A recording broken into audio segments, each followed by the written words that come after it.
Thank you all for coming. Thanks so much, Jeff. Okay, so let's get to our speaker tonight.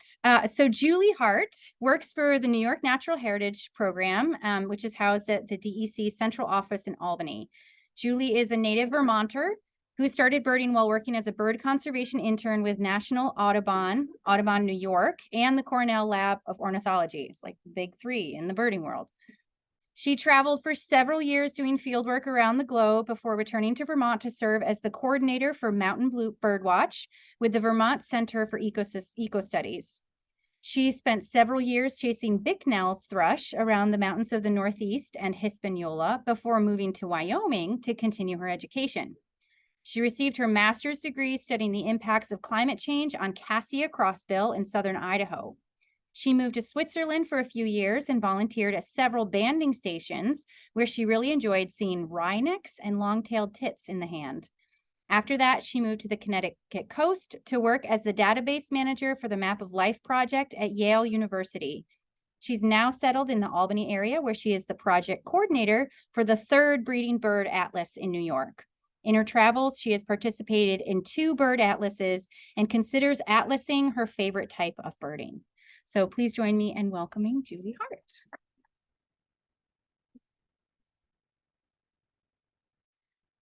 All right, thank you, Dylan. Thank you everyone for coming out in person. I really appreciate that. And thank you everyone who is online. The introduction made me realize just how varied it sounds. My background might sound very like diverse, and I think that's a good thing because it really prepared me for working as this project coordinator for the Breeding Bird Atlas, because it is very multifaceted. You know, I'm working with volunteers, I'm working with statisticians, I'm getting funding, I'm working with a really large data set and all of this stuff. So it has been quite a complicated ride to get here, but yeah, here we are. So I am going to talk tonight about where we're at with the Breeding Bird Atlas. And I just want to check, can you hear me now? Yep. Okay, great.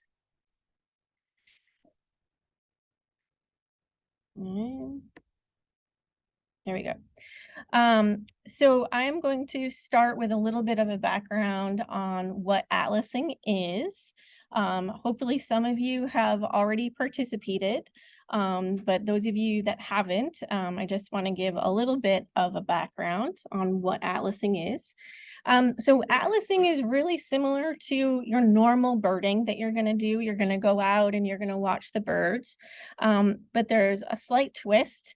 Where you're going to be visiting new places, probably that you've never been, places that may not be birding hotspots, but places across the state where we need data in order to know where birds are living.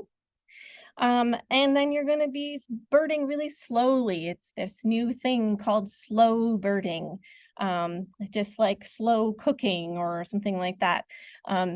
Really what you're doing is you're going to be slowing down and watching the individual birds, and you're going to be looking for breeding behavior. So instead of just walking a trail or a path and just listening to the birds and recording all the different species that you're hearing or seeing, you're also going to be taking note of what they're actually doing. So it is quite a bit slower, but for me, that's the part that I find really rewarding, because it gives you a really nice glimpse of what they're doing on a daily basis. And then the last thing for the Breeding Bird Atlas is that we are using eBird for data entry. So anyone that has not used eBird already, it is fairly straightforward. You're just going to make a checklist of all the birds you're seeing. And then there's a field that allows you to add those breeding behaviors to your checklist. If you are not familiar with eBird already, I can show you either after this presentation, or I would invite you to join one of the Hudson Mohawk Bird Club field trips, and you can learn it in the field that way as well. That's a great way to get familiar with it.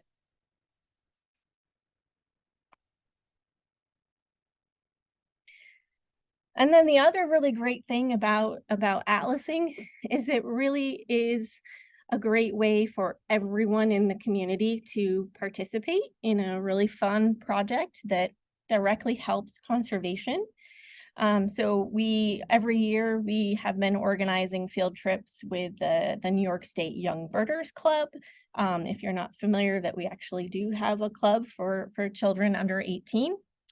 And then we have events throughout the summer. We host walks. We do what we call these blockbusting parties, where we get together, we camp out for the weekend, and we'll go and we'll visit different areas over the weekend as a group.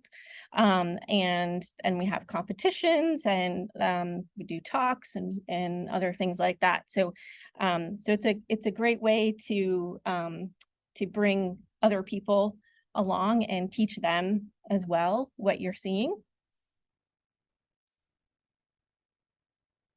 And these are some of the behaviors that you're going to be looking for. So, you might be really familiar already with, a nest, or if you see a nest with young or a nest with eggs, that's really obviously a sign of breeding. What you may not be as familiar with are some of the courtship rituals. So what you see in the top left are two downy woodpeckers, and they're feeding each other. So a lot of birds will do courtship feeding, or they'll be feeding their young as well. I actually think this is probably, one of them is probably a young one. And then let's see, we have in the top center, we have the Canada geese. And that's one that probably almost everyone knows. Anytime you see the young geese, you can record that and report that to us. That's a really easy, straightforward one. In the top right, what you see is a wood thrush that's carrying a long worm. Thrushes are really great because when they're getting food for their young or for their mate on the nest, they stuff their bills full of food, and it's just like, you can't imagine that they can fit anything more in there, but they do, and they just keep stuffing and stuffing and stuffing, and then they go and then they'll feed their young. So that's what that is. The lower right is an adult male grackle with a young one. And what you see there, this posture that you see, that young one flicking his wings back and forth, and then, he's undoubtedly making a begging sound as well, out loud, and then has his bill wide open so that the parents can see the bright pink inside the bill. And it's like, this is the target, this is the bullseye, put the food right here. Here I am, feed me, please feed me. And they're very insistent. And so this is a really great way, actually.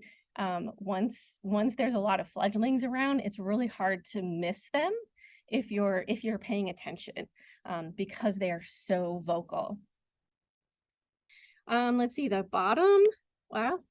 You know what this one is? This is a Baltimore Oriole, and then there is a young bird as well. Just above the male is the bright orange, and then just above that on the branch is a little yellow bird, and that's the young one. And then, of course, in the center, what we have is a fledgling robin. So most of us know what robins look like. But not everyone knows what a fledgling robin looks like. So a fledgling means, a bird that has a young bird that has left the nest. When they leave the nest, they're not fully grown yet. And they often have different patterns but different colors. They often have these speckles like you see on this bird. And so that's one of the really fun things too about atlasing, is that you learn a lot more about the birds. So just before the talk that home slide that I had at the start of my presentation was of a juvenile Canada jay. And even Dylan was like, I don't know what this bird is, because they look so different than the adults. And so it's just a really great way to also expand your knowledge of birds. So this is basically what we're doing. We're going out all across the state. We have people from all walks of life, all different ages, all different abilities, going out and then just observing these behaviors and then reporting them to us through eBird. All right, so then why do we do an atlas? So this gets to the title of my presentation, how to contribute to conserving New York's birds. So what a breeding bird atlas does is we try to document all of the breeding birds living and breeding within a defined area for a defined period of time. So this is something that started in the 60s in the UK and has expanded, and now it's a global thing. There's countries all over the world that do these breeding bird atlases, and it's one of the best tools we have to really keep track of the biodiversity and the habitat availability in our areas where we live. So for our current breeding bird atlas, we are looking at distribution. So that's, figuring out the ranges where they're living, figuring out what their habitat preferences are. We are also looking at abundance. So we have a whole separate crew of people that we hire every summer, and they do these timed point count surveys where they're recording everything they hear and how far away those birds are, and they're doing that all over the state. And that allows us to get at like density. So we know not just where they are, but how many there are in different places across the state. And then phenology. Hopefully everyone here is probably familiar with that word, phenology. In this sense, what we're looking at is the timing of breeding. So when does a Canada goose start to make their nest? When do they lay their eggs? When do they generally have young? And so we can look at that across different years, across the state, different regions, and we look at that for all the different species. The other thing that we have, so this is the third New York Breeding Bird Atlas. And because we're doing this now for the third time, we can also get quite a nice picture of how things have changed over the last 40 years. So we did the first atlas starting in 1980. The second one we started 20 years later in 2000, and then we started this third one in 2020. So we are in our last year of this third atlas, and then the next one won't be until 2040. And so, we are able to look at things like climate change and range shifts, habitat loss, habitat availability, land use patterns, things like that. And ultimately what we do is we use that information to inform conservation.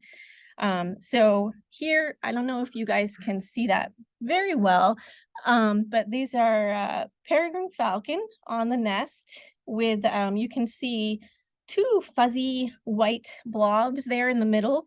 They kind of blend in with all of the whitewash on the walls, but those are two of the young. This nest actually had four young. This is out in Ithaca at Taganic Falls.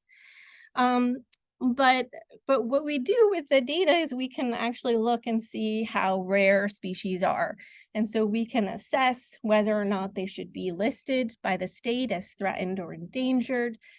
They can go on the Audubon watch list. New York Natural Heritage also has a separate conservation ranking process as well. So this is very important for us because that gives these species more protection. It gives them more money in order to do conservation for those species, and we can get more work done to protect them. The information is also used for protecting land. So after the second breeding bird atlas, that one in early 2000s, the Audubon New York looked at all of the data, and they identified all of these different areas that were really important for birds, what we call an important bird and biodiversity area. And then the New York State said, okay, these properties are really great for birds and they're on state land. We can protect them. And they called them bird conservation areas. So the Atlas data were very instrumental in creating these protected areas for birds.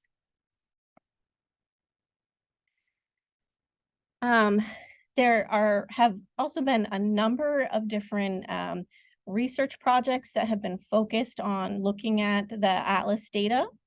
One of those was really trying to assess where the important areas in the state were for grassland birds.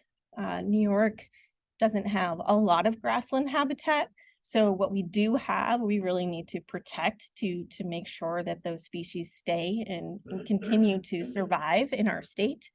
So Audubon New York and the DEC and other organizations went through and looked at all the data, and they were able to identify all of these different grassland focus areas is what they called them. So that's one example, one very specific example of how the data are used for conservation. And then lastly, I'll just mention briefly that the Atlas data are also critical for the Department of Environmental Conservation and for I don't know if people know, the new agency ORES, which does all of the wind and solar energy review process. And they're using our current Atlas data every year as it comes in. They get it immediately, and they're using that in order to determine whether or not wind and solar farms should be sited in particular areas, depending on whether or not some of these particularly grassland species tends to be the grassland habitat that is targeted for those types of development projects. So if we see like a upland sandpiper, that's what was on this slide, or some of the other like grasshopper sparrow, Henslow sparrows, sedge wrens, northern harriers, things like that, then they might say, no, could you please put it over here instead of over here, because we want to protect that habitat. So hopefully that gives you a little idea of how important these data are for conservation in New York. Because birds are so easy to study, there's so many people out there that love birds, that watch birds, that contribute to this project. It is our best studied taxonomic group in the state. And so it really helps to inform all of the conservation for the state, even for other taxonomic groups as well.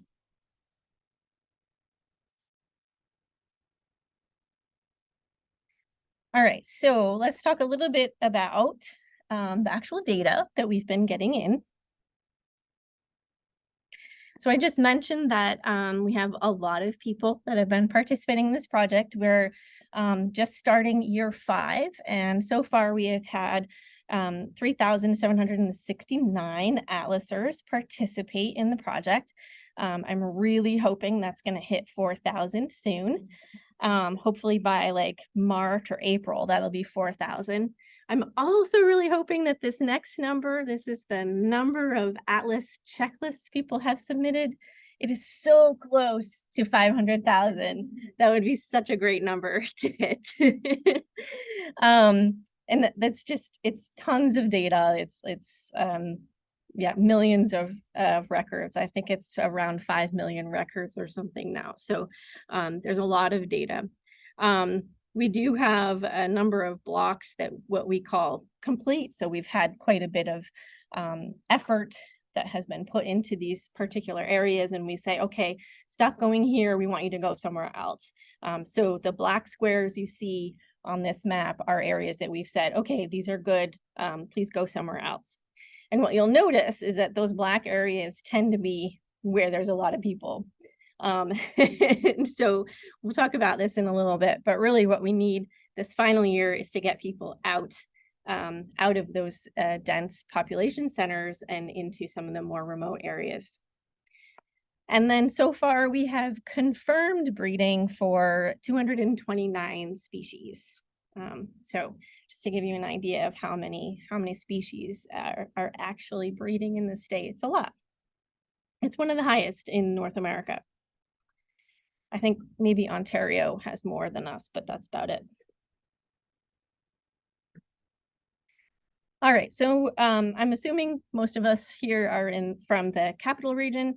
So this is just a quick snapshot of where we're at within the capital region. So by county, showing you how many blocks. So we break the state up into these smaller chunks that we call blocks. And that just makes the project more manageable. And we can tell people go here, and we can say, oh, there's been enough effort in this block, could you please go somewhere else? So that just helps us spread the effort around. So that's what I'm talking about with blocks. But you can see like Albany County is pretty much done. Fulton County needs a lot of work. Schoharie County, Greene County, and Warren County. Those are kind of our holes in the capital region. All right, so let's talk a little bit about what types of patterns we've been seeing, and then I'll go into how you guys can actually help support this project as well. All right, red-bellied woodpecker. So there's a number of species that we may think of as really common and abundant here. So red-bellied woodpecker, Carolina wren, northern cardinal, tufted titmouse. Those are some species that are very common at our feeders here. They didn't used to be not so long ago. Just a few decades ago, they weren't breeding here at all. And now they're here year round.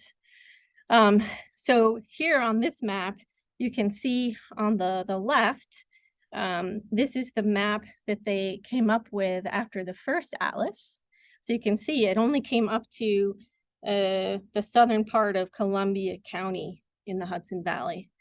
So they weren't even up this far yet.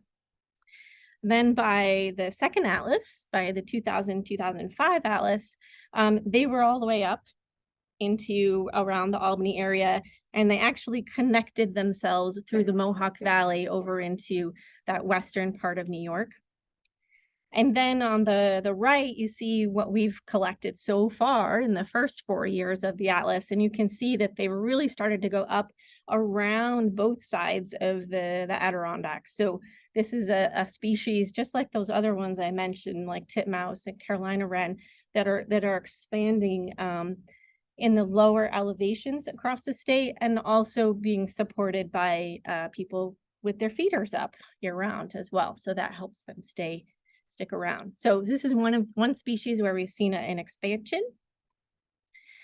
This is another species, so black vulture. Yeah, you're all familiar with turkey vultures. They're the ones that have the dihedral, so their wings are up at a nice angle. But then if you've seen the other vultures, they have their wings kind of more out like this, the little rounded wings, and they don't have much of a tail. Those are the black vultures, and they've been slowly expanding northward. So in the first atlas, they were not in the state at all, not at all. And then in the second atlas, they started to come up. They were in the southern Hudson Valley, and now you've got them all the way up here into our region, into the capital area, and then a few pockets out in central New York as well. So this is one of those species that's just expanding probably more with climate. We can also see some recovery in some of the species where we've had legislation that, banned DDT, for example. And so we can see huge expansions for bald eagles and for ospreys. So here's what I have for osprey. Now, I actually did not know this when I started out being the coordinator for this project. Back in the 80s, the main places for osprey were Long Island. That part I suspected, but I didn't realize they were so common up in the Adirondacks, on all of the lakes in the Adirondacks. So you can see that very clearly in that first map on the left. And then in the second atlas, you can see they expanded a fair bit. There's kind of all throughout the lower Hudson, central New York, and then that northern part of the Finger Lakes as well. And now you can see in this current atlas, they're almost statewide at this point. They're way out in Western New York. They're all along the lake shore. They're all up and down the Hudson and Champlain valleys. So this is a really great success story for us. And Eagle is very similar. All right, I've mentioned grassland birds a couple of times.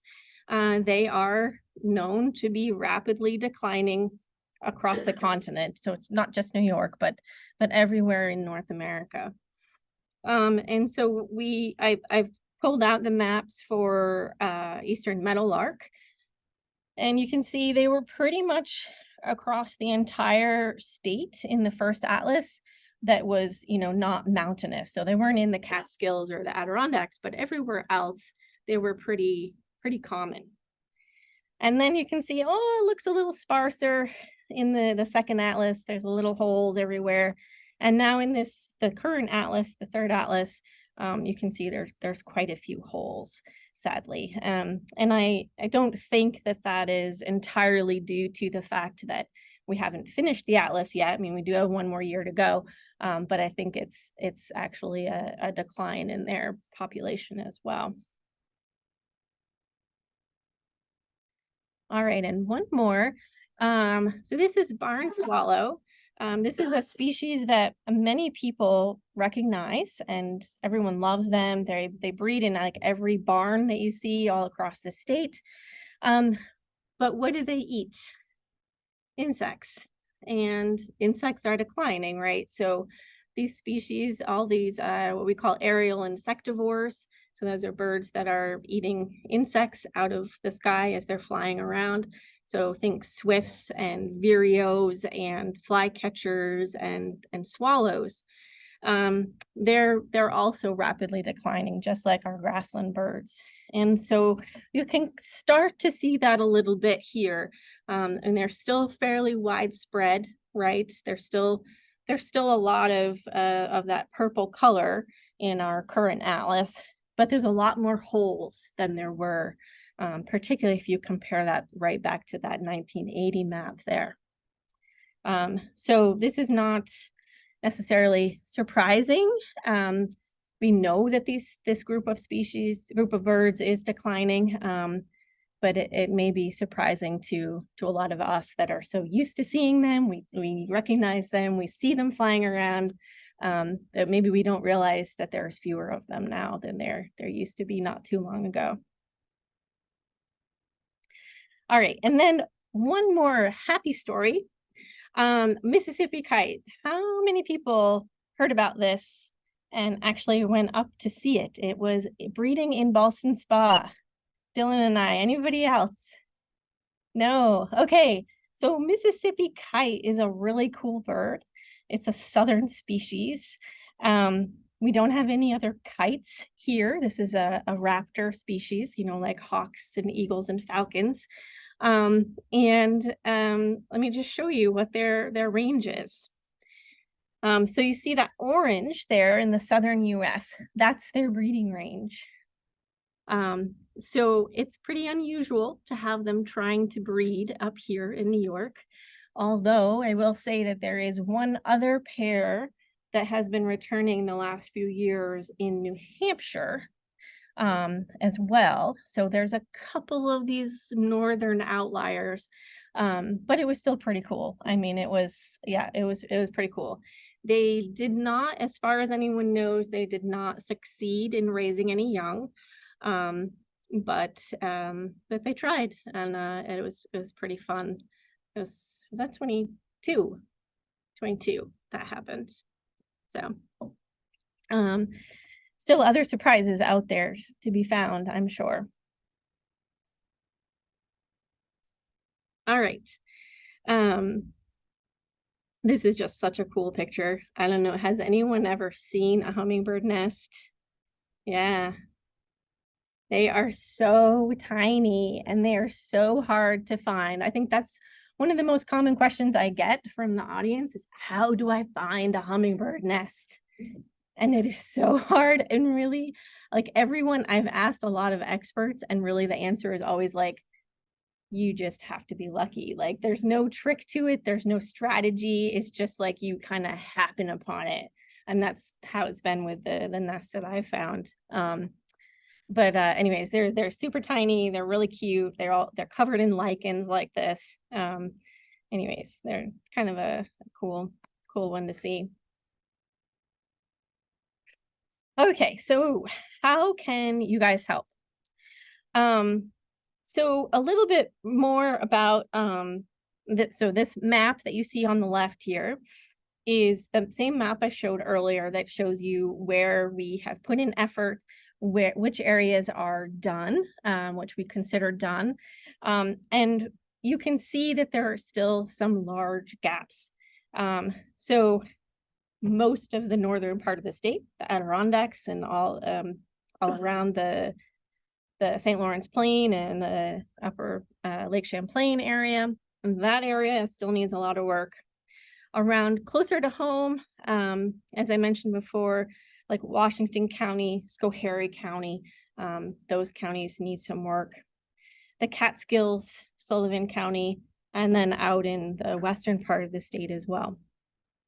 So up until this year, we had prioritized a third of the blocks in the state for people to target. Because we still have so many gaps and there's still so much to do, what we really want to do this final year is try to spread our effort out and make sure that we at least get some surveys done in these more remote areas. So what we're saying for this final year is we really want people to focus on what we call the center east blocks. So remember I mentioned that we break the state up into blocks, what we call blocks. We do that using the USGS topo maps, the old topo maps. And then we break that into 6 squares. So there are 6 blocks.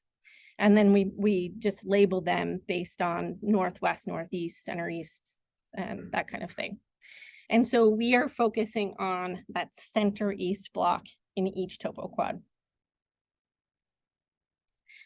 And then the other thing that we're doing is we're really emphasizing trying to get more people out during the peak breeding season, which is not when most people are out birding. Most people are out birding during the migration periods because that's when it's very exciting. That's when you get all the rare things.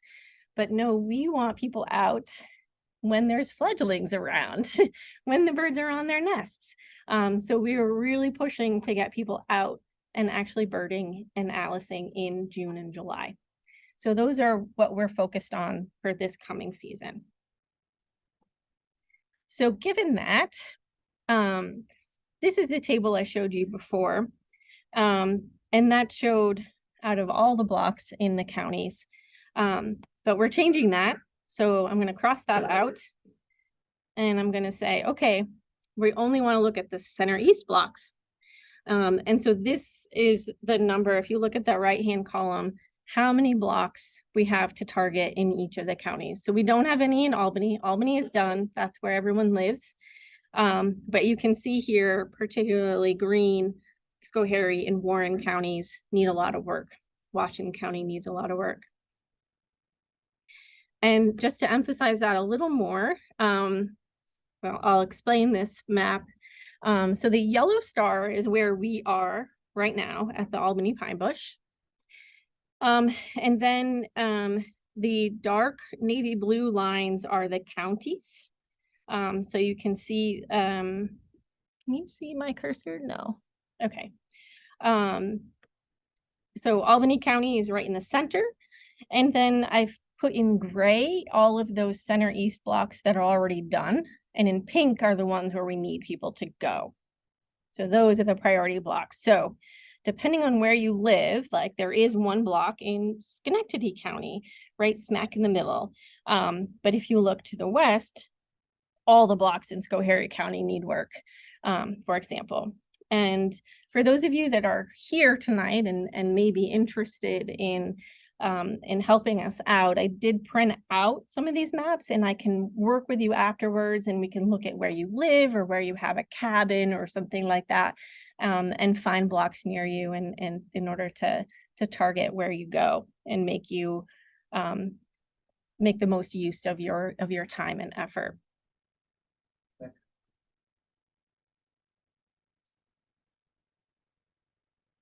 All right, so the key things, I'll just re-emphasize, are really that watching for breeding behaviors, submitting your observations in eBird, and we have what is called in eBird an Atlas portal. And if you aren't familiar with that, I can show you after the talk. And then atlasing strategically, and what I mean by that is going to these blocks that I just showed you in pink, the ones where we really need effort the most. And if you can commit to visiting a block, then that helps us know where we can send other people. All right, so just a couple more slides and then I'll finish up. So I realize that for some people, this may seem like a lot, and you might be thinking, oh, I don't know all my birds, I'm not sure I can help out. Okay. I really do think that this is one of those rare citizen science projects or community science projects where anybody can participate. So a lot of kids, some of the first bird sounds they learn are owls, right? And so I think most of us are familiar with some of these owl sounds. All right, so great horned owl does that very quiet ooh, ooh, ooh, ooh. I'm not very good at it. Okay. Anyways, it's a very quiet, gentle sound. They're calling now. They've been calling for the last couple of months. And if you hear two of them calling and one is a little higher pitched than the other one, then that's a pair and they're duetting. And they're doing their courtship thing. Anyway, so this map, again in yellow, I have our current location here at the Discovery Center. And then I have all of these blocks nearby. And in the red, again, I have blocks where we don't have any data for great horned owls. So this is just to show you that you might have great horned owls in your backyard and you haven't submitted them. You could help us fill in a gap in our map. And I'll show you the same thing, a couple species, just to show you, even if you're a beginner birder, you can still provide really valuable data to this project. So this is the barred owl map. They're the owls that say, who cooks for you? Who cooks for you all? And again, you can see there's still a lot of blocks nearby. And actually, if you zoom further out, the further out you go right from Albany, the more empty gaps there are, of course.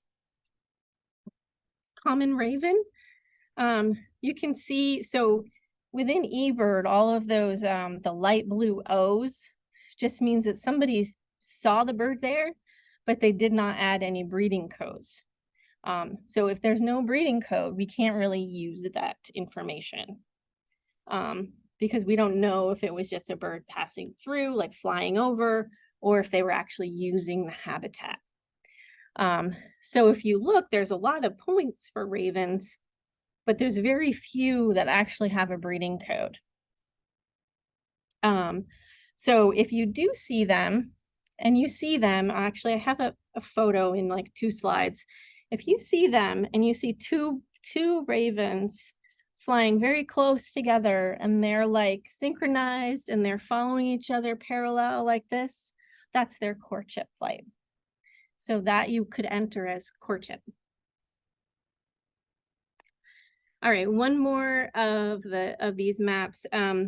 This is for American bittern. It's a very hard bird to see, but a lot of people hear it. So if you're by a marsh and you hear that really deep guttural, I'm not very good.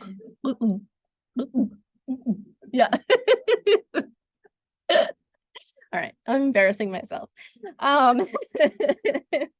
You can see basically we have no records. I don't know what is wrong with bitterns. I think that they are very widely distributed across the state, but for some reason they're just really underreported. People are just not submitting observations of them. Maybe people just haven't been out in the morning, early morning. I don't know. Anyways, but if you do hear a bittern, please report it. We could definitely use it. There's a lot of gaps for them. All right, 2 more slides and I'm done. All right, so just a really quick rundown of the species that you can expect to be breeding in the next few months. So most birds are breeding in June and July, but we have some that are breeding now. We have some that are breeding in August and September. So they're really spread out. But I do have a guide to early breeders on the Atlas website. So if you want, you can get all this information and more details for these early breeders on the website. But in general, these are the groups of birds that you'll be looking for. So owls, they're breeding now. Great-horns are probably already on their nest. Bards and screech are going to be starting their courtship anytime now, if they haven't already. And then barn owls, which are very rare, they're known to breed any time of year, actually, year-round. The other raptors as well, so hawks, eagles, falcons, the ones that are here in the winter, they start breeding pretty early. Our game birds, so grouse, turkey, woodcock, snipe, they're all going to start in probably March and April. Corvids, which is our crows, geese, and ravens. So in the top right, there's that pair of ravens. That's what I was talking about. So if you see that, that's courtship for them. And actually, while I'm pointing out photos, the eagles there, just below the ravens, are also doing courtship behaviors right there. And then to the left of that, those red-tailed hawks, that's also courtship. So one of them is carrying a prey item, showing off to his partner, hey, look how good I am at catching food. Don't you want to mate with me? I'll provide really well for your babies. So that's basically what they're doing, and that's part of their courtship behaviors. Our resident birds that nest in cavities. So this would be things like red-bellied woodpecker, downy hairy woodpecker, chickadees, nuthatches, titmice. They're all going to start also in March as well. Some of those will have multiple broods and they'll be breeding later as well, but they start early. You know, they're here year round. They're defending their territories year round. And they've got those cavities to keep them snug and warm, even though the weather is not so great in March and April. But that allows them to breed early. What I call the city slickers, so that's like your starlings, your pigeons, your house sparrows. I know they're not native. A lot of people don't like them, but they're really important for us to know because they do compete with our native birds as well. So we do need to keep track of them. They're breeding year round for the most part. There's a couple months where they may not be breeding, but most any time of year you could find a couple. And then there's a few others, larks, horned larks will be starting soon. They start when there's still snow on the ground. Cardinals, what you see down there on the bottom is feeding. This is actually a male feeding a young bird, but they will do the same type of behavior feeding their female partner as well. And then crossbills as well, but there's a few crossbills around. There's siskins around. Probably not as good of a year as it was a couple years ago. All right, so just to summarize, atlasing, you know, as Dylan mentioned in the beginning, atlasing is my favorite type of birding. For me, it's great because you really get this intimate look into the lives of the birds. You really get to see them, you know, figure out where they want to nest, where they want to build their homes, who they're going to mate with, how many babies they're going to be able to raise. It's just this really detailed look into their lives.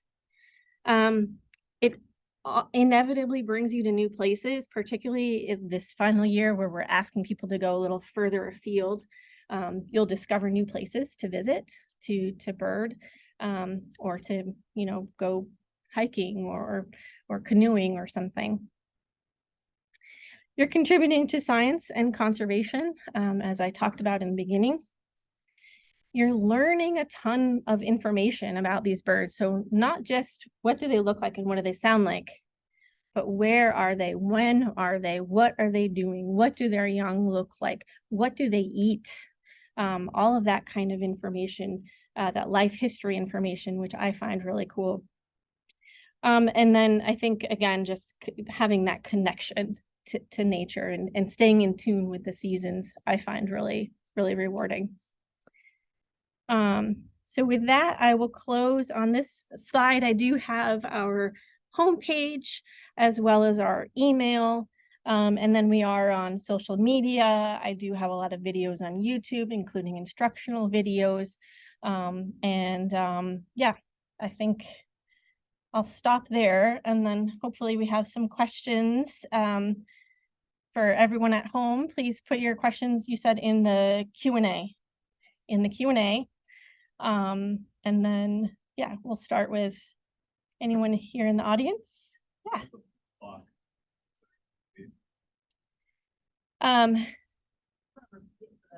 Oh, yeah. Yeah, thank you for that reminder. Yeah, so when does a block get considered complete? So we like to make sure that we've had a broad sampling of all the birds in the block. So we want to make sure that all the habitats are covered, that somebody has been there early in the season, late in the season, in the middle of the season. And then we also want to make sure that people have been looking at the behaviors in detail. And so we have a number of numerical thresholds that we have in place as well. That we have a suite of guidelines for that. Yeah. I want to make sure I'm clear. So in addition to visiting some of the less visited places, I noticed, like with barred owl slide, that there was a red block right over where I live. And I know that there's barred owls. They nest every year in our woods. So is it also valuable, like at the same time that you're visiting other places, should you also be keeping an eye out, like at your home spot? Yes, for sure. Yeah, so I'll clarify, and I meant to say that earlier, that you know, we prioritize certain blocks across the landscape because that allows us to make sure that we have decent broad coverage across the whole state. But any data that you submit to any block anywhere in the state, even to blocks that we've already marked as complete, that information is still valuable and will still be used. But if you have your choice of whether you're going to spend time and go birding somewhere and you want to like contribute to the atlas, then we would ask if you can, if you have means to go a little further afield. But if you can't, then yeah, just atlas by your house. That's fine. Yes, and you can do both. Yeah, and you know, I almost showed a map for rock pigeon, which they're everywhere, right? Like they're in the towns, they're in the cities, and they're also like on every farmhouse. But hardly anybody reports them because they're just like, rock pigeon, who cares? But we actually do care. So, so even starlings and rock pigeons and all of those things, there's still a lot of data valuable data you can contribute. Yeah. All right, we've got a few online. So Sonia says, you mentioned that the current atlas documents 229 different species of birds breeding in New York State. How does that compare to the previous two versions of the atlas? It's about the same. So that 229 is actually what we call confirmed breeders.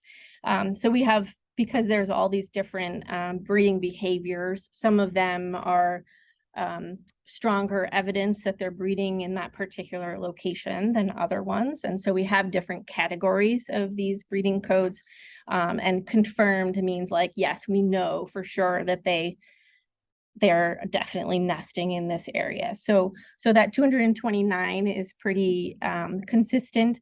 In general, if you're including all the species that try to breed in the state, that's also consistent. That's around 245 species.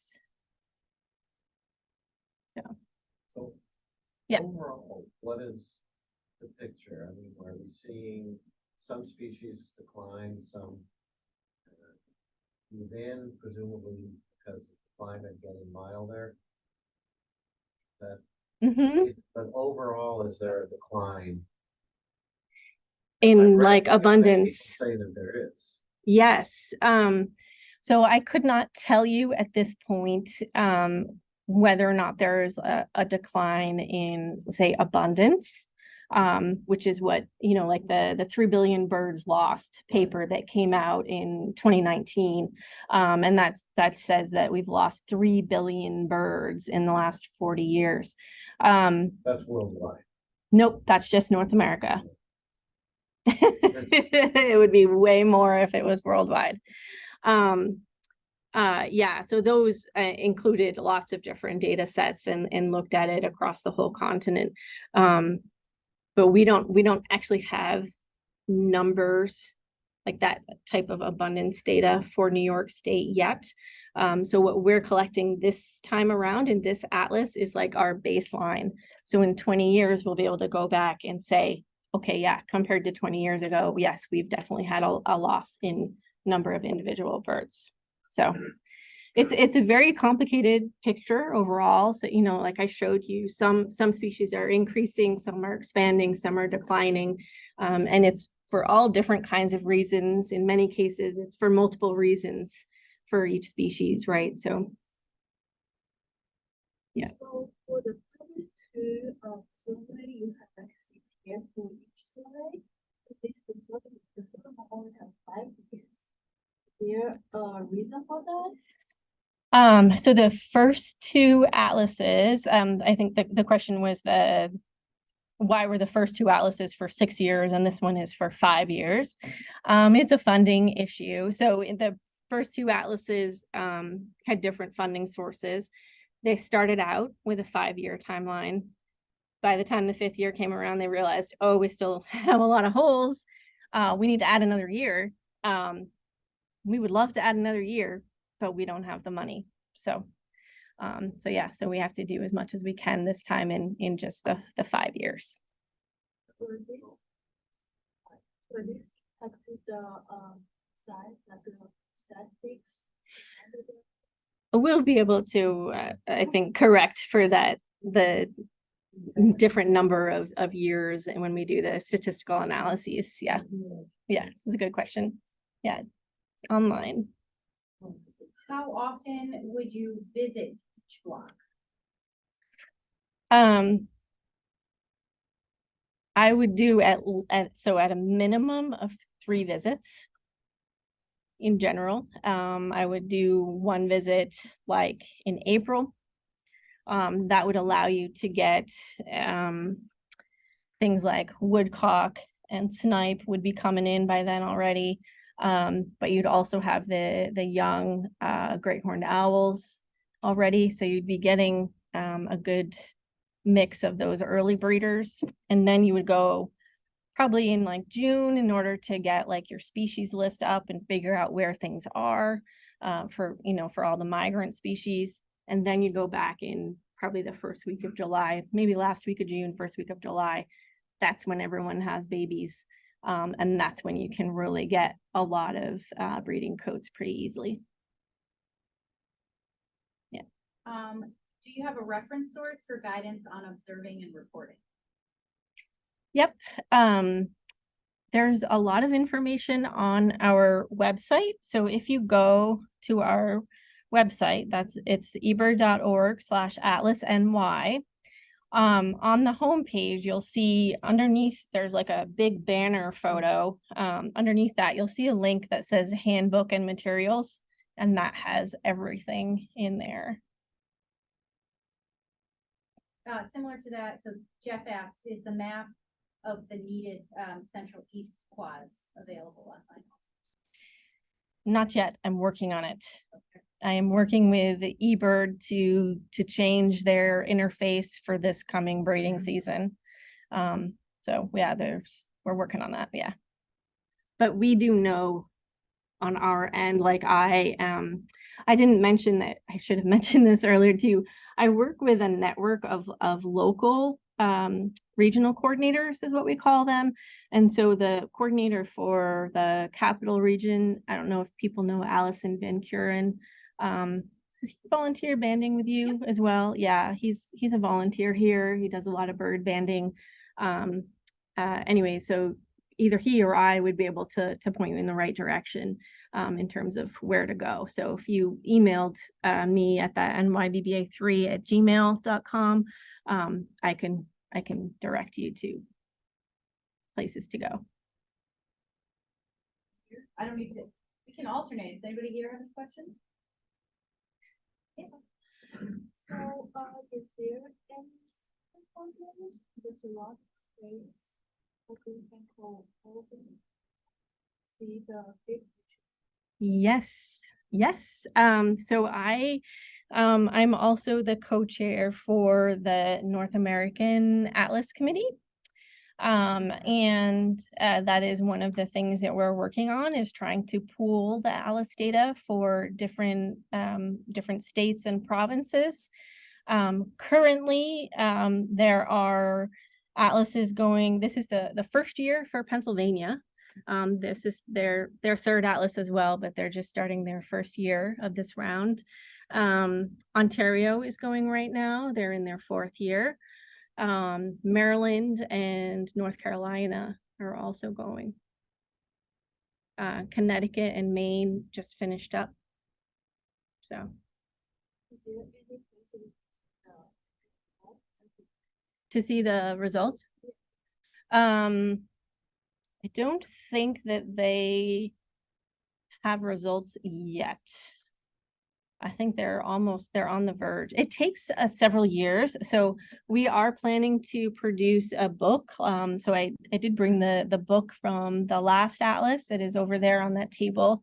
And we will be producing another book, but it's going to take us probably 3 years to do that. So it'll take probably a year just to vet the data, to go through and do all that QA/QC. And then we need to analyze it and write and put together publication. So yeah. Elise says, how do you commit to be part of a block? I live in part of the Schenectady area of interest and can visit parts of Warren County around Fern Lake as well. Oh, great. So email me. Just send an email to that address you see on the slide here, the nyBBA3@gmail.com. If you can include where you're living and what areas you're willing to travel to, then I and Allison can hook you up. And for those of you that are here, if you're interested, I do have some maps over here if you wanted to look in more detail with me. We can talk about that too. Might have gotten at Beth asked, can you review the years each atlas covered? But you might have just answered that because you were talking about why this year's was what it was. Yeah. 1980, 2000, and 2020 are the start years. So every 20 years in New York. This is more of like a birding question. All right. When can I clean out my birdhouse? The sparrows and other small birds seem to be using my houses year round. I would probably clean them out in March, I would say. Yeah, things will take up residence over the winter, and then you'll want to clean them out before, it also depends on what type of house you have and what size hole you have and what birds are going to use the house when they arrive and that kind of thing. But in general, yeah, I would be cleaning them out in March. Yeah. I think it's feasible for one person to finish walk on their own. My mom Yes. was in spots, so I just want to go every weekend. Yeah. Like- Yeah. I mean, I did it over the last. Couple of Okay. years, It'd but be tough in one. you could do it My mom's in really gonna like yeah, I mean, for this final year, again, we are targeting mostly that June and July period, which is when it's the easiest to get these breeding codes. That's when the babies are around and they're very vocal. So if you had to limit your effort, you could just target that time period. Yeah. So how long should you be in a spot, when you're surveying, this slow walk, this slow survey? 3 hours, 4 hours? I mean, it varies. There's lots of Yeah. different approaches. Yeah, like some people like to spend a little bit of time at like 5 different places in a block. I tend to spend a lot of time in one place so that I'm just on foot the whole time and I can hear what's going around. One of the things that I didn't talk about is that the best way to find a lot of these breeding behaviors is to listen for not the songs that we're used to listening to, but the call notes, which are very quiet and not so constant. But so if you're walking, you can hear those a lot better, and then you can get on the birds a little better. I tend to walk like a mile an hour. If that gives you any basis. I mean, it's pretty slow. Pretty slow. You're not going to be hiking a mountain very well. You're going to be You know, you gotta be just- honest with the people with yes, you got to let people about- know you're going to be distracted every 10 feet or so. cardio. No, yeah. Ursula has a good question. As a Okay. newbie, I might be good as someone's second. Mhm. Could you help set me up with that? Or is there like a resource for birders to get together and survey? Yeah, we had put together, I think we had started to put together a mentor program and then just didn't have the capacity to get it off the ground. But if you, if you email me and tell me where you are, we could probably find someone that could take you out for sure. There's plenty of people in this area that are out atlasing. Yeah.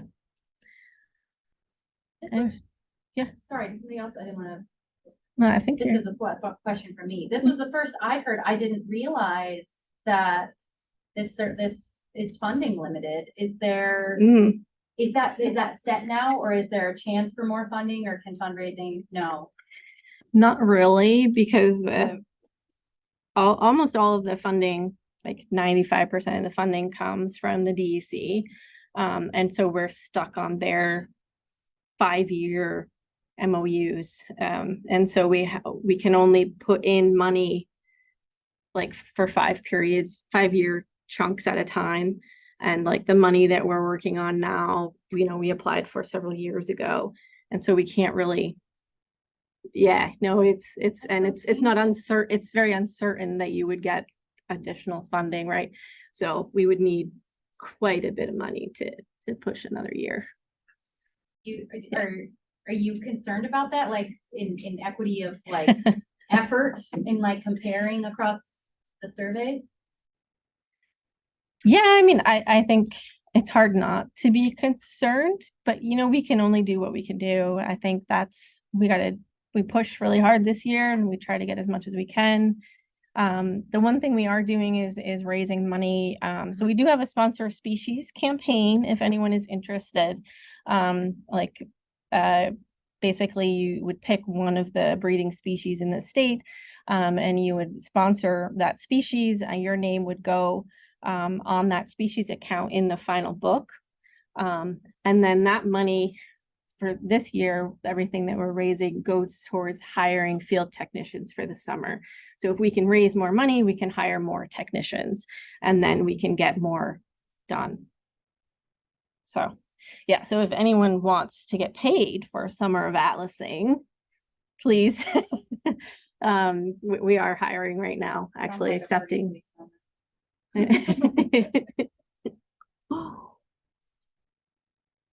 I had one more question, and it was in relation to the birds that you showed were increasing.